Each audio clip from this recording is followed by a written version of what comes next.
ప్రపంచంలో అసలు డిక్టేటర్ జెలెన్స్కీనేనా? కాసింత భూమి రష్యా ఆక్రమించుకుందనే ఆగ్రహంతో చర్చలు జరిపి సంధి కుదుర్చుకోకుండా కయ్యానికి కాలు దువ్వాడా? గోటితో పోయే దానికోసం నాటో అండగా నిలుస్తుందన్న ఓవర్ కాన్ఫిడెన్స్తో యుద్ధానికి దిగాడా?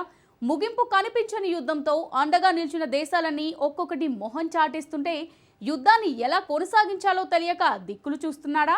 అందుకే యుద్ధాన్ని సాకు చూపి దేశంలో ఎన్నికలు కాలయాపన చేస్తూ ముందుకెళ్తున్నాడా? ఇప్పుడున్న పరిస్థితుల్లో యుద్ధానికి ముగింపు పలికితే భారీగా భూభాగం కోల్పోయి 10 లక్షల మందికి పైగా చనిపోవడానికి లేదా తీవ్ర క్షతగాత్రులుగా మిగిలిపోవడానికి ప్రధాన కారణం తానేనని ప్రజలంతా గుర్తిస్తారని జెలెన్స్కీ భావిస్తున్నారా? సొంత దేశం ఉక్రెయిన్లోనే కాదు, ప్రపంచంలో మూర్ఖపు యుద్ధం చేసినా మరో నియంతలా మిగిలిపోతానని జెలెన్స్కీ భయమా?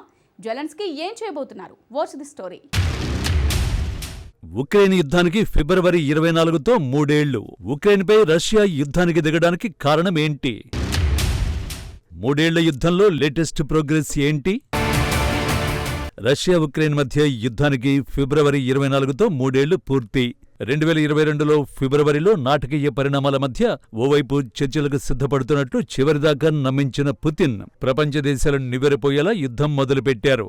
ఉక్రెయిన్పై ఏకధాటిగా బాంబుల వర్షం కురిపించి మారణహోమం సృష్టించారు. రెండో ప్రపంచ యుద్ధం తర్వాత జరిగిన ఈ యుద్ధం ఐరోపాలో అత్యంత ఘోరమైన సంఘర్షణగా రూపుదిద్దుకుంది. పలు అంతర్జాతీయ నిపుణుల నివేదికల్లోని వివరాల ప్రకారం ఈ యుద్ధంలో ఇప్పటివరకు 1 మిలియన్కు పైగా అంటే దాదాపు 10 లక్షల మందికి పైగా పౌరులు మరణించడమో లేక తీవ్రంగా గాయపడటమో జరిగింది. 21వ శతాబ్దపు ఈ యుద్ధంలో ఉక్రెయిన్లోని ప్రధాన నగరాలతో పాటు పట్టణాలు బాగా దెబ్బతిన్నాయి. అలాగే అనేక గ్రామాలు పూర్తిగా ధ్వంసమై నామరూపాలు లేకుండా పోయాయి. ప్రాణ నష్టంతో పాటు ఆస్తి నష్టం రోజురోజుకు పెరుగుతూనే ఉంది. యుద్ధంలో దెబ్బతిన్న ఉక్రెయిన్ నుంచి నిరంతరం హృదయాన్ని కదిలించే వార్తలు పుంఖానుపుంఖాలుగా వస్తూనే ఉన్నాయి. యుద్ధం ప్రారంభమైన తర్వాత ఉక్రెయిన్ ఆర్థికంగానే కాదు, అన్ని రకాలుగా బలహీనపడింది. ఉక్రెయిన్ రష్యా యుద్ధంపై ఇటీవల వాల్ స్ట్రీట్ జర్నల్ సమర్పించిన నివేదిక ప్రకారం యుద్ధంలో 90,000 మంది ఉక్రెయినియన్ సైనికులు మరణించారు. 400 లక్షల మందికి పైగా సైనికులు గాయపడ్డారు. మరోవైపు పాశ్చాత్య ఇంటెలిజెన్స్ ఏజెన్సీలు అందించిన వివరాల ప్రకారం రష్యన్ సైనికుల మరణాల గణాంకాలు భిన్నంగా ఉన్నాయి. కొన్ని నివేదికలలో మరణించిన సైనికుల సంఖ్య సుమారు 2 లక్షలు, గాయపడిన వారి సంఖ్య దాదాపు 4 లక్షలుగా చెబుతున్నారు. యుద్ధం వల్ల ఉక్రెయిన్తో పాటు రష్యాలోనూ జనాభా ఇప్పటికే క్షీణించింది. యుద్ధానికి ముందే ఇరు దేశాలు ఈ సంక్షోభాన్ని ఎదుర్కొంటున్నాయి. యుద్ధం కారణంగా సంభవించిన భారీ మరణాల ప్రభావం ఇరు దేశాల జనాభా గణాంకాలపై కనిపిస్తోంది. యుద్ధం గురించి ఆయా దేశాలు చెబుతున్న లెక్కలే ప్రపంచానికి ప్రామాణికంగా మారుతున్న పరిస్థితి ఉంది. తమ శక్తి సామర్థ్యాలు బయటపడతాయన్న భయంతో ఇరు దేశాలు మరణించిన సైనికుల డేటాను గోప్యంగా ఉంచుతున్నాయి. ఐక్యరాజ్యసమితి మానవ హక్కుల మిషన్ తెలిపిన వివరాల ప్రకారం ఉక్రెయిన్లో 2024 ఆగస్టు నాటికి 11,743 మంది పౌరులు మరణించారు. అలాగే 24,614 మంది గాయపడ్డారు.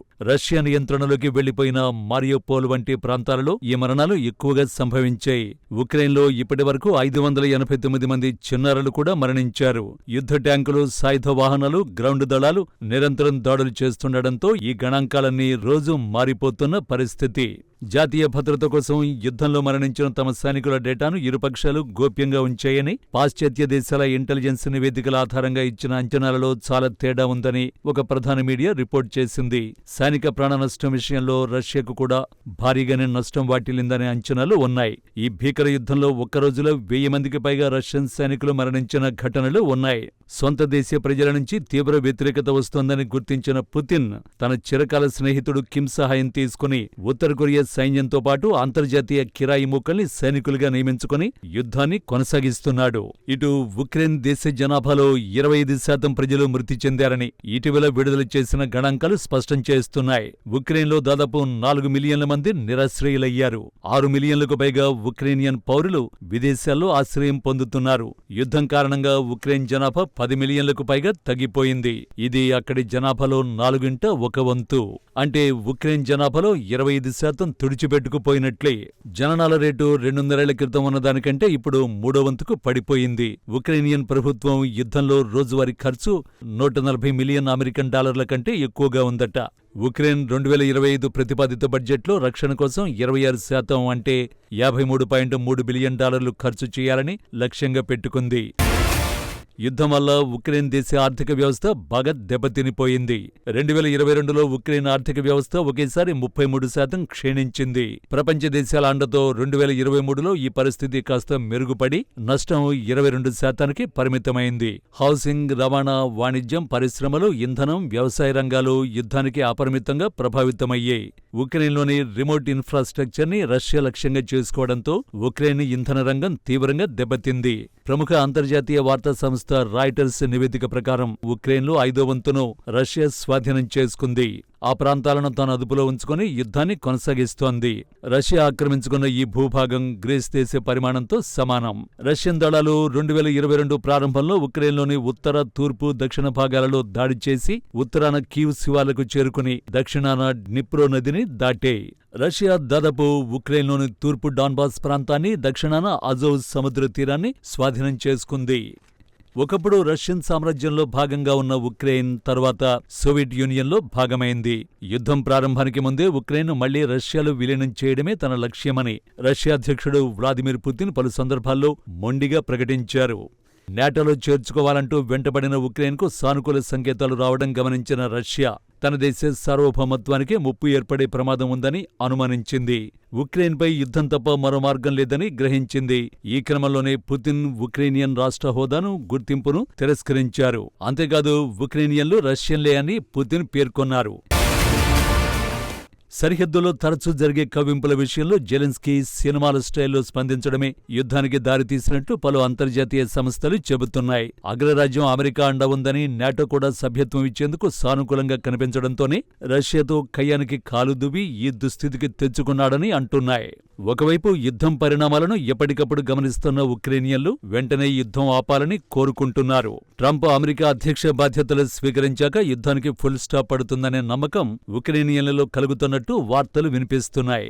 యుద్ధాన్ని కొనసాగించాలంటే దేశంలోని సహజ వనరుల్ని అమెరికా కోరుతోంది. ఇప్పటికే 25% భూభాగంతో పాటు లక్షల ప్రాణనష్టం, భారీగా ఆస్తి నష్టం జరిగిన పరిస్థితుల్లో యుద్ధంలో రష్యాను ఓడించడం ఇప్పట్లో సాధ్యమయ్యే సూచనలు లేవు. ముగింపు ఎప్పుడు, ఎలా జరుగుతుందో అంతుచిక్కని పరిస్థితి నెలకొంది.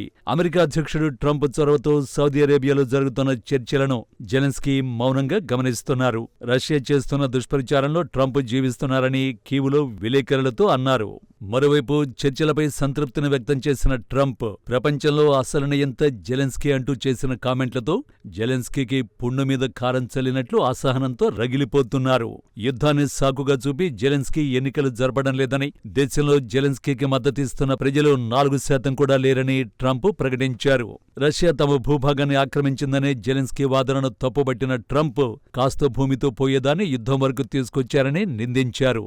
ఇప్పుడు ఎక్కువ భూమి సహా పెద్ద సంఖ్యలో ప్రాణాలు కూడా కోల్పోవలసి వచ్చిందని ఫ్లోరిడాలో నిర్వహించిన మీడియా సమావేశంలో ఘాటుగా విమర్శించారు. యుద్ధానికి ఉక్రెయినే కారణమని, పోరు మొదలు కావడానికి ముందే సంధి చేసుకుని ఉండాల్సిందని ట్రంప్ అభిప్రాయపడ్డారు. ఒకసారి ఆలోచించండి, ఓ మోస్తరు పేరున్న కమెడియన్ అయిన జెలెన్స్కీ అమెరికాతో మాట్లాడి $35,000 కోట్ల యుద్ధంపై ఖర్చు చేయించాడంటూ పనిలో పనిగా బైడెన్ను చెత్త అధ్యక్షుడిగా అభివర్ణించారు. ట్రంప్ లేకుండా ఆ యుద్ధాన్ని కొలిక్కి తీసుకురాలేరు, అది ఎన్నటికీ గెలవలేని పోరు అని ట్రంప్ స్పష్టం చేశారు. యుద్ధం ముగింపు కోసం సౌదీ అరేబియాలో జరుగుతున్న చర్చలను జెలెన్స్కీ సహా ప్రపంచ దేశాలన్నీ ఆసక్తిగా గమనిస్తున్నాయి. యుద్ధాన్ని విరమించేందుకు ఉక్రెయిన్ను ఏకాకిలా మార్చే ప్రయత్నం చేస్తున్న ట్రంప్ రష్యా అధ్యక్షుడు పుతిన్ను ఒప్పించడానికి ఏం చేయబోతున్నారు అనేది తొందరలోనే క్లారిటీ వచ్చే అవకాశం కనిపిస్తోంది.